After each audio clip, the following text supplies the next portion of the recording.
Coup d'État au Burkina Faso. Des mutineries de soldats ont eu lieu ce week-end à Ouagadougou. Le gouvernement du Burkina Faso a alors décrété un couvre-feu. Les insurgés retiennent désormais le président Kaboré dans un camp militaire.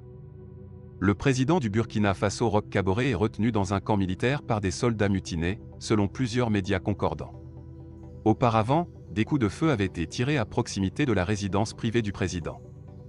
Selon notre correspondant, qui cite un militaire de haut rang ayant requis l'anonymat, les mutins feront une déclaration dans quelques heures. Le bâtiment de la chaîne de télévision nationale dans la capitale aurait déjà été encerclé par eux ce lundi matin. Dans le courant de la journée de dimanche, des soldats avaient déjà tiré des coups de feu dans plusieurs casernes du pays pour réclamer, selon leur dire, le départ de certains des principaux chefs de l'armée ainsi qu'un meilleur équipement. Les manifestants ont érigé des barrages routiers dans la capitale, mais ont été repoussés par la police. Le gouvernement impose un couvre-feu. La Communauté économique des États de l'Afrique de l'Ouest, CEDEAO, a déclaré qu'elle soutenait le gouvernement. Elle a appelé les soldats mutinés au dialogue. L'ambassade américaine à Ouagadougou est restée fermée en raison des préoccupations sécuritaires persistantes. Ce n'est qu'à la mi-janvier que l'armée avait accusé plusieurs soldats de tentatives de coup d'État et les avait arrêtés. Samedi, des centaines de manifestants ont exigé la démission de Kaboré. Un couvre-feu a ensuite été instauré dimanche soir.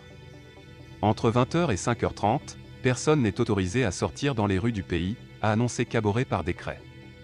Le Burkina Faso est considéré comme l'un des pays les plus pauvres du monde, et avec ses 21 millions d'habitants, il est en crise en raison du changement climatique et de la montée du terrorisme islamiste. Plus d'1 million d'habitants sont considérés comme des déplacés internes.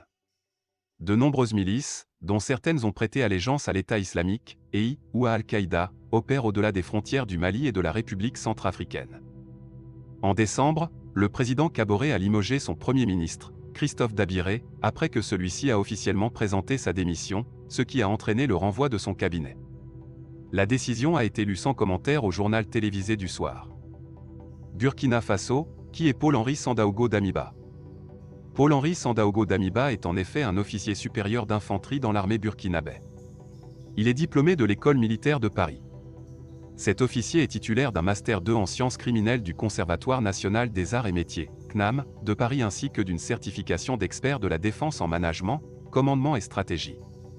Il est auteur du livre « Armée ouest-africaine et terrorisme, réponse incertaine ».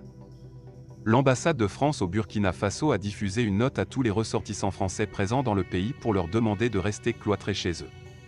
Un couvre-feu avait été annoncé plus tôt dans la journée par l'ancien gouvernement Roch-Marc Christian Kaboré. Ce lundi, les écoles devraient rester fermées au moins jusqu'à mercredi. Sauf qu'hier nuit, plusieurs jeunes ont complètement ignoré le couvre-feu. Des dizaines de milliers de Burkinabés paradent dans la ville de Ouaga avec leurs motos pour célébrer la fin du régime de Roch-Marc Christian Kaboré. L'ancien président était vomi par le peuple à cause de son incapacité à offrir des solutions face à la problématique du terrorisme. Plusieurs soldats ont été tués par des groupes terroristes et plus de 2 millions de déplacés ont déjà été enregistrés au sein de la population. La validation, par cet ex-président du Burkina Faso, des sanctions de la CEDEAO contre les autorités de la transition au Mali en ajoute à la raison de la colère jusqu'ici silencieuse du peuple. Roch-Marc Christian Kaboré était au pouvoir au Burkina Faso depuis le 29 décembre 2015. Le nouvel homme fort du Burkina devrait prendre la parole dans la journée de ce lundi 24 janvier. Après le colonel Mamadi Doumbouya en Guinée et Assimi Goïta au Mali, le Burkina Faso devient le troisième pays d'Afrique de l'Ouest à subir un coup d'État militaire en moins de 6 mois.